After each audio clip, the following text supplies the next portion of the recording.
That is what I've been waiting for. Hello everyone, it's Jake from Talk Too Much, and I am happy to present my review of Pinocchio Unstrung. Now, to give a little bit of a back history as to my introduction with the Disney horror remakes that have been happening in the past couple of years, I was there to witness the first Winnie the Pooh, Blood and Honey, and it will probably go down as one of the worst films ever created, especially for horror, but just in general. But now we are here with the fifth entry into this franchise, a part of the Pooniverse, as they call it, or the Disney horror. And every single time a new release kept coming out, I was like, okay, I'm never going to have high expectations, but I slowly started to see the budget was creeping up more and more. And I was just kind of waiting. I'm like, okay, when are we finally going to get that film where I'm all in? This is finally the movie. We are finally here with the one movie that we have all been waiting for to start this franchise. So starting off with the plot of Pinocchio Unstrung, it pretty much takes the exact story of Pinocchio, but just adding a horror twist into it. Pinocchio comes to life. He is created by this grandfather of a boy named James, and so he creates this doll to pretty much help his grandchild's loneliness. James' parents have passed away. Don't really go into too much details about that, but that happened, as well as James' best friend has passed away, so James is pretty lonely, and his grandfather was like, you know what, I'm gonna build Pinocchio. Boy oh boy, it just goes wrong. That's putting it lightly. It goes wrong pretty quickly right after James is introduced to this doll. So you might be thinking, Jake, this is the fifth time we've done this. Is there actually something worth watching? Well, I'm happy to say yes, we finally have an entry that is worth watching in this universe. So I don't want to keep you here too long. It's pretty short, sweet, and simple story, with all that being said. So I'll go ahead and get into my positives. My positives are, just to start off with, the Pinocchio doll looks amazing. I saw pictures of this kind of going online, and I was like really anticipating this. The more details I saw from this movie, the more I was on board, and I was like, are we going all practical? Are we just going all the way? Going into it, as soon as the final doll is revealed with how creepy it looks, just the wooden design and everything, I personally, for me, I think it looks incredible. I actually was very amazed. There's no CGI with the doll.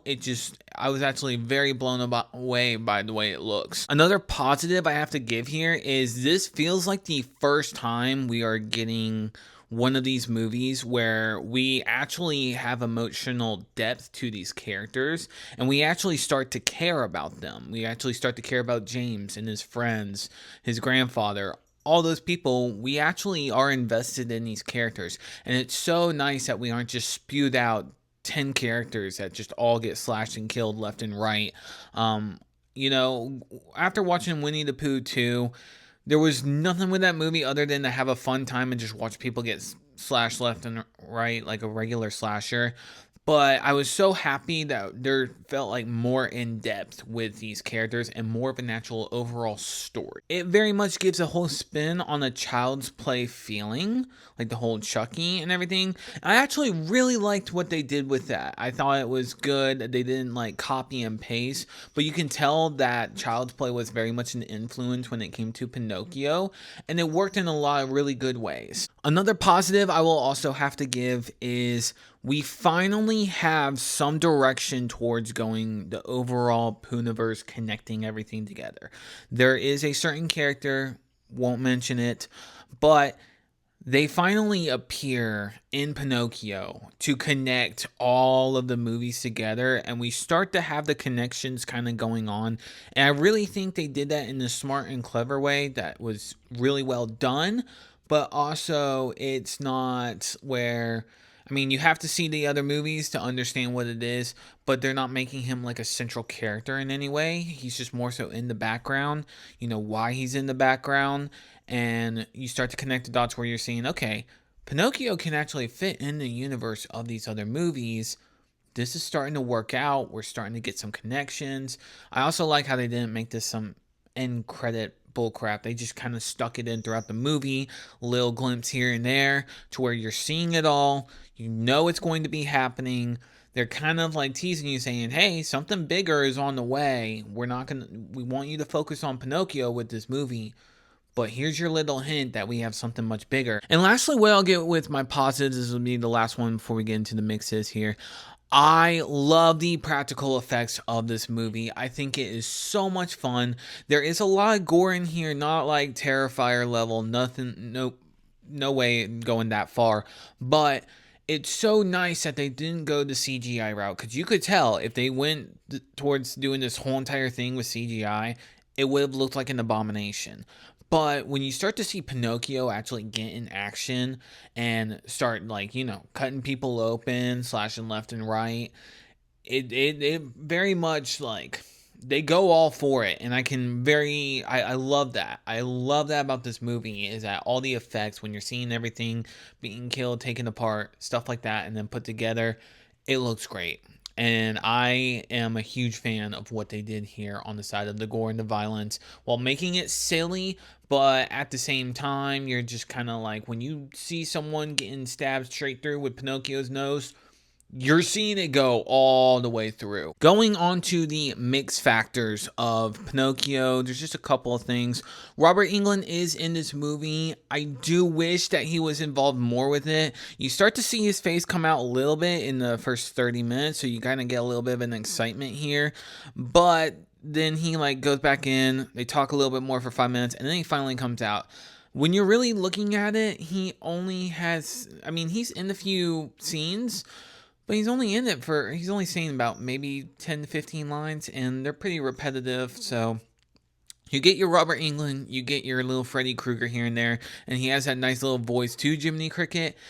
I only wish he was more involved in the movie, and I only wish that his lines were just a little bit better too. And that's also going along with another mix factor of this movie. I really think that the script is just not the best. It's not the best dialogue going back and forth, but it's okay. There weren't anything that just stuck out like a sore thumb like a lot of the other previous movies.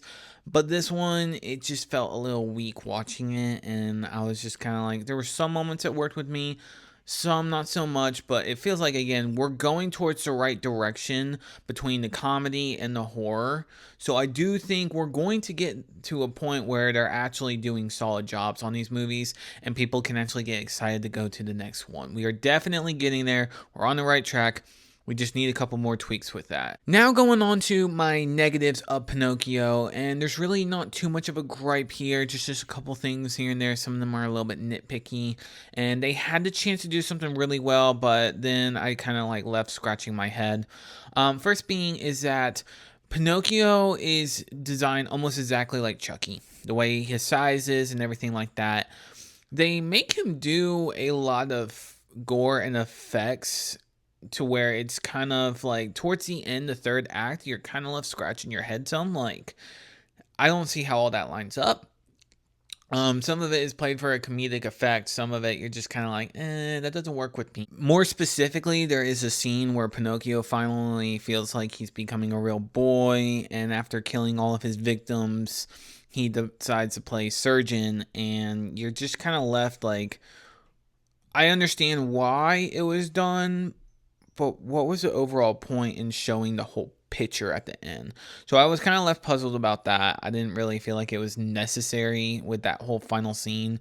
Again, trying not to go into too much spoilers. Another negative I do have, and it's a small one, this could be more negative mix leaning, is that they do a good plot twist, which I didn't see happening, and I can give them credit for that. But it's the way they decide to end the plot twist, where they're starting something, but then towards that last 10 to 15 minute mark after it happens, it just, there's ways of how it goes that I don't exactly agree with, or just doesn't really sit well with me. To where I would have some complaints, and maybe if the plot twist would have kept going and they just would have tweaked a few things, I definitely would have been on board, and we would probably be looking at a 4 out of 5 movie. But It's because of the way that it ended. It just didn't sit well exactly with me. Again, I think it's a proper ending, and you actually see Pinocchio by the end, kind of, and you have a different perspective on him. Because when you're going into this movie, you're thinking he's a full on killer, and he is. But there's a certain plot twist that happens that changes your mind about a lot of things going on. So, again, we're not going to get into spoiler territory, but just something I wanted to put out there for that. So, overall, guys, I think this one is worth streaming. Absolutely. I'm so happy with this one. I'm happy with the direction that we are getting in with this franchise. I definitely think we're going in the right direction. I want us to keep moving forward. So check it out when you can on streaming. I probably wouldn't go out of my way to theaters to go see it, but definitely give it a watch. As these movies have gone along, the people that are behind them, creating them, they're expanding their budget, and it's starting to show more and more and more. So the more popularity that these get, the more of a budget they're going to have to work with, which means it's only going to help out the future of these movies. And I want to succeed. I want that to happen. I want to be able to have an Avengers style Winnie the Pooh Disney horror movie. Give it to me. Like, especially after seeing Pinocchio, I'm 1 foot in. And damn, I'm about to have my second one in too. I want to see it. I want it to happen. So please go support the movie. Go check it out. Like, share. Let me know down below in the comments if you've seen it. Let me know your ranking of the Pooniverse. I want to hear it from you. What'd you think of the abomination of the first one, Winnie the Pooh, Blood and Honey? And I'll see you guys in the next video.